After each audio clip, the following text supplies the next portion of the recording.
Ateinam į Vištinyką ir kągi, pirmieji gyventojai kuriasi, bando išsiaiškinti, kaip kas čia kur veikia, tokioj mandroj vištidėj. Ir gaidelis gavo vardą Aušrys, todėl kad, savaime suprantama, juk su aušra prasideda diena ir su gaidžio giedojimu. Tai atitinkamai vištelės dar neturi savo vardų, bet reikės ieškoti ir jom kažką tai sugalvoti. Gamta visa jau žaliuoja, orai sušilę, o pas mane dar nepastatytas šiltnamis. O viduje namuose rasodos pridygę jau tikrai daug ir reikia, kaip sakant, kažką išdalinti į dar daugiau indelių. Jau vietos nebėra ir plus, aš manau, kad reikia tą rasodą truputį dar pagrūdinti prieš išsodinant, nes tikrai tikėtina, kad dar ateis kokių šalnų ir čia taip negali iš karto taip imti ir išsodinti.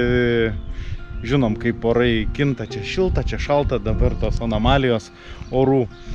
Tai va, turiu tokių lankų, susiradau keletą lentigalių ir pagalvojau, yra agro plevelės, tų lankų dabar čia prisuksiu ir bus galima į vidų čia sudėti visą tą rasodą, tą rasodniką pastatyti kažkur tai ant saulės, kad būtų ir ką, ir tiesiog taip, kaip sakant, galės rasoda tvirtėti ir manau, kad kągi, dabar tiesiog reikia imti tos lankus ir prisukti.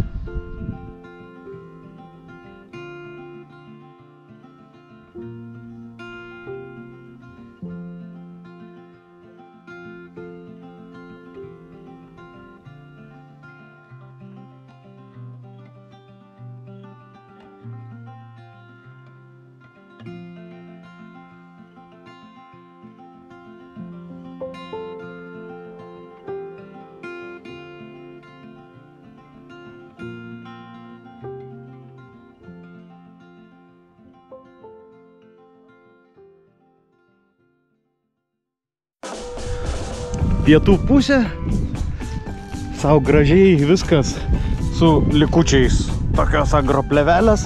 Ir kągi, pažiūrėkim, kas čia gavosi ir kas čia gyvena. Parom!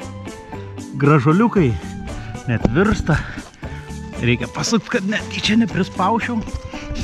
Bet jo, taip dabar jie gali stieptis ir manau, kad visai čia neblogai jiems bus. Dar yra vietos papildymui, dar yra, aišku, ir tos rasodos, kurią reikia paskirstyti. Tad iki to laiko, kol atsiras ir laikinas šiltnamis, kaip sakiau, vieta numatyta darže. Ir prieš keletą serijų rodžiau, kaip jau irgi pirmosius sodinimus dariau ir ridikėlių, ir ten morkos dar nerodo, bet ridikėliai, ten žirniai jau pradėjo dygti. Kągi, nėra blogai. O aš grįžtu su paskutiniais reikalais į vasaros virtuvę. Taip, lempa, bet man labai malonu yra, kada porom pakeli ir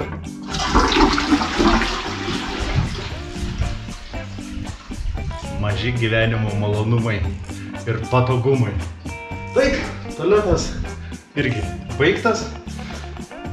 Duris, kaip sakiau, tas rankenėlės reikėjo paklijuoti, tai dabar viską reikia nušveisti, tos dažus nudžiūvusius, nes čia reikėjo vis tiek duoti 2-3 paras, kol viskas išdžiūna. Tai va, vėlgi taip viskas palengva, taip vis mėtasi ir Ir dar tų plokščių buvo ir užpildžiau šitą tokią nišą, kurioje irgi galės atsirasti įvairios dėžės su reikalingais rakandais, arba kaip tenais tas senas posakis, rykai ir dalykai. Kažkokioj pasakoje, dabar neatsimenu, ar apysakoje esu skaitęs, tai tokį gražų senovišką lietuvišką išsireiškimą.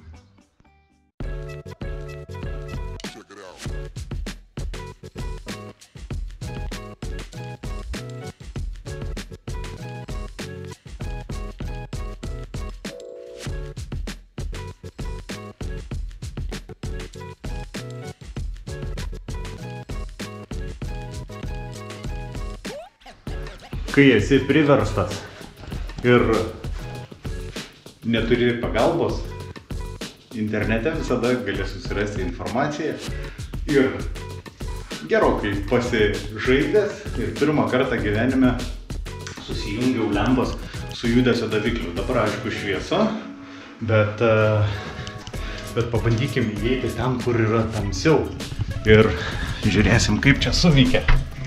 Prum! Viskas, kuo puikiausiai veikia.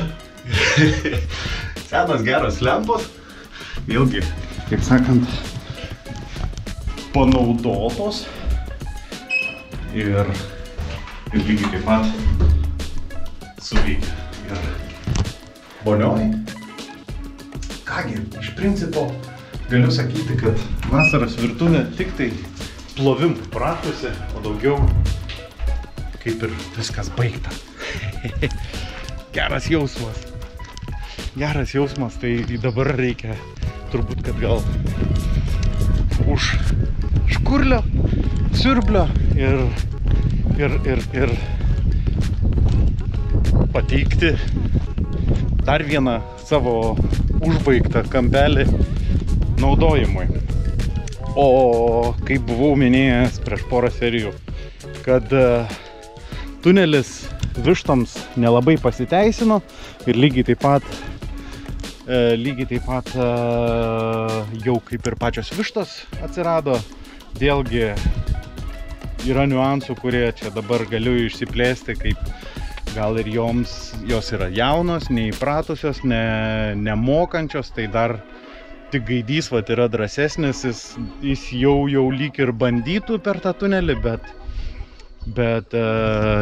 gal ir nepasiteisino tas dalykas, kad seną radiatorių šaldytuvo panaudojau, galvojau, ten tos grotelės bus patogios nagučiams susikabinti, bet stebiu, kad metalas joms labai nepatinka, kaip ir čia viduj, irgi nelabai jos, gal sakau, dar vištytės, tai neišpasakyto draugiškumo, jas gali imti, glostyti ir nebėga nieko. Bet, kaip sakiau, ir anksčiau, ir dabar, sakau, reikia per naują padaryti tą tunelį patogesnį išėjimo ir be abejo jos išmoks, bet šį kartą jau teks imtis senų lentų visokiausių ir čia dabar reikia man pagalvoti, kokiu principu ir kokiu kampu čia tą nuleidimą padaryti ir vėl naujai kažkur durites įmontuoti iš šono pačioj, kad būtų patogu. Tai dabar yra tokio pramąstymo, bet džiugu tai, kad jos jau drąsėja, kapstinėja ir žolytė jau irgi išmoksta lesti, nes numanomai jos buvo auginamos kažkur tai išperėtos kažkokioj fermoje ar kur tai, aš neklausiau.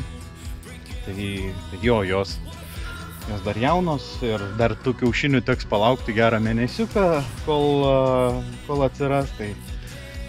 Tai dabar dar grįžtu prie vištinyko padaryti patobulinimus pagal situaciją ir kągi, matysim, kas čia gausis iš to.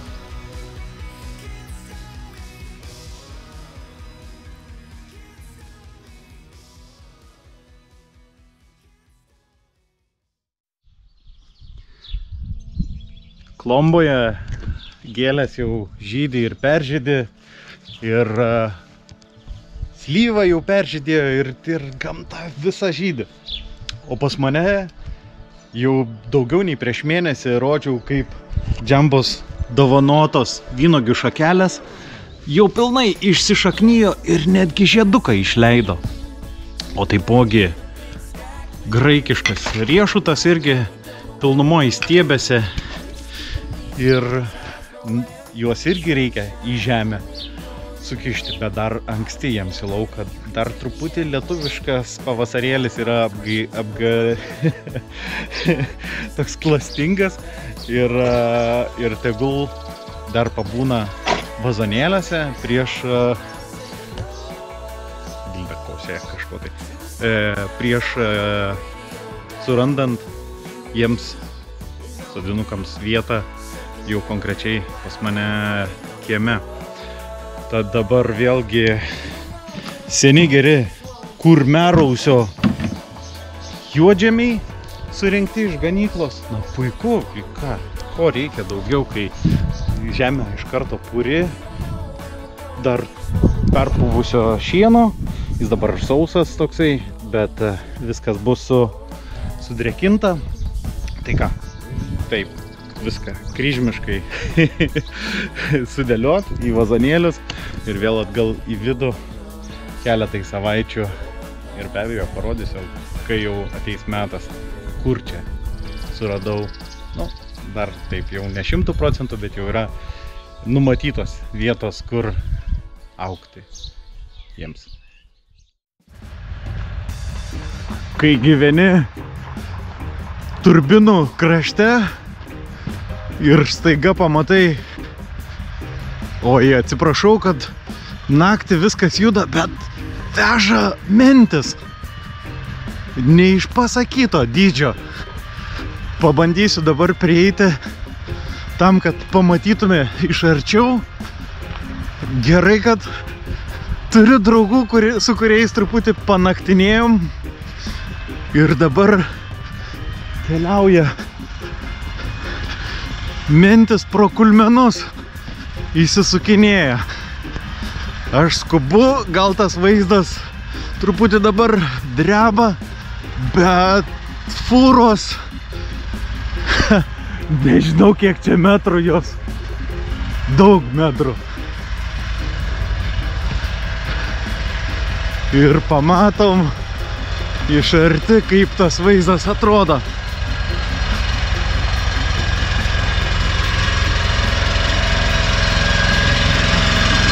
Kokio ilgio.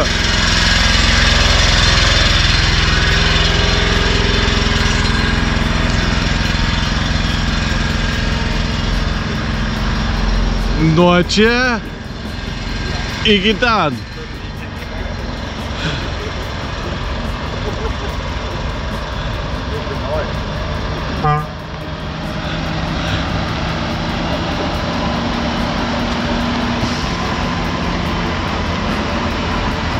Eina sau. Pasitrauk. Kaip užsisukinėja.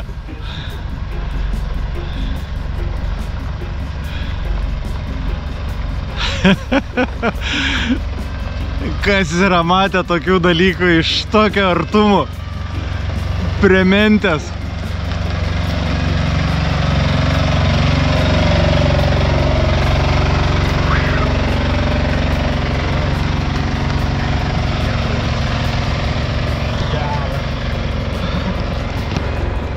Vyksta ir tokie dalykėliai kulmenuose.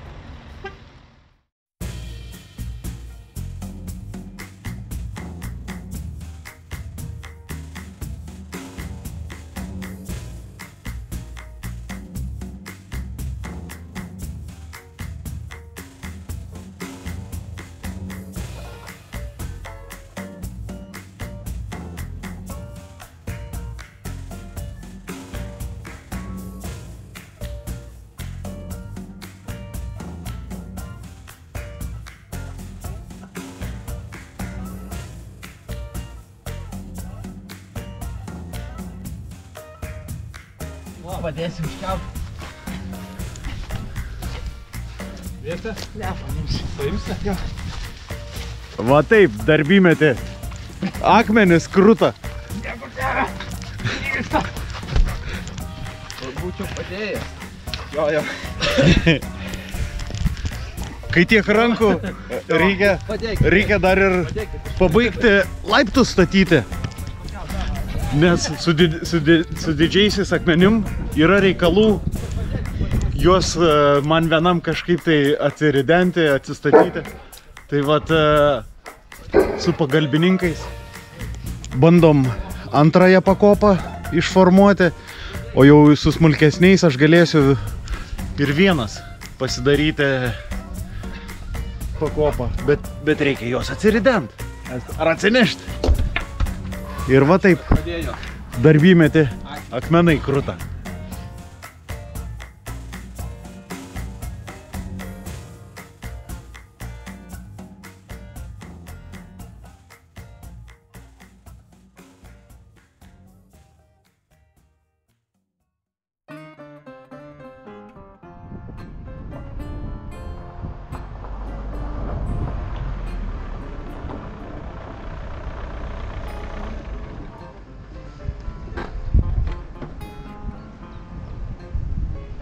Kai parlėkė su pasiračiu namo ir dar turi žalią lapelį, tai reiškia, kad dar važiuosim su pasiračiu daug ir porą metų tai tikrai. Taip, ši serija kažkaip tai užtruko, kol kažką dariau apie ūkį, nes labai jau daug visko yra susikaupę asmeniniam gyvenime, kur reikia lakstyti, kaip ir su pasiračiu čia buvo reikalų, ne iš pirmo karto ir ta technikinė praėjo, tai atitinkamai labai ir atitraukė nuo visų ūkio reikalų ir ūkio darbelių tų, kuriuos reikia atlikti. Tai va taip kažkaip tai ir nusitęsė. Ir panašu, kad dar čia keletą savaičių bus pakankamai intensyvių su asmeninio gyvenimo visokiais planais ir atitinkamai sekanti serija vėl turbūt gal nusikels, nes tiesiog reikia esu priverstas atsitraukti nuo darbų dėl kitų reikalų. Tai todėl turiu ir atsiprašyti, kad gal ne taip išraiškingai ir ne tiek daug to turinio, kaip gal įprasta yra, o dabar tiesiog, va taip, viskas susikaupė ir dabar toks metas man yra, kad turiu ir kitus dalykus padaryti ne tik čia. Ne tik savo kieme, bet ir už jo ribų, ir kurios neišsiplėsiu, nes prisišnekėsiu dar visokių reikalų. Jo, dėkui jums už kantrybę, už pridedamus nykščius, parašomus komentarus, pasidalinant šią ir ankstesnėmis serijomis su savo draugais. O taipogi esu be galo dėkingas visiems, kurie paremia Patreon, Contribui ar Revolut platformose. Sakau, dėkui už jūsų kantrybę, supratingumą ir iki greitos sekančios serijos.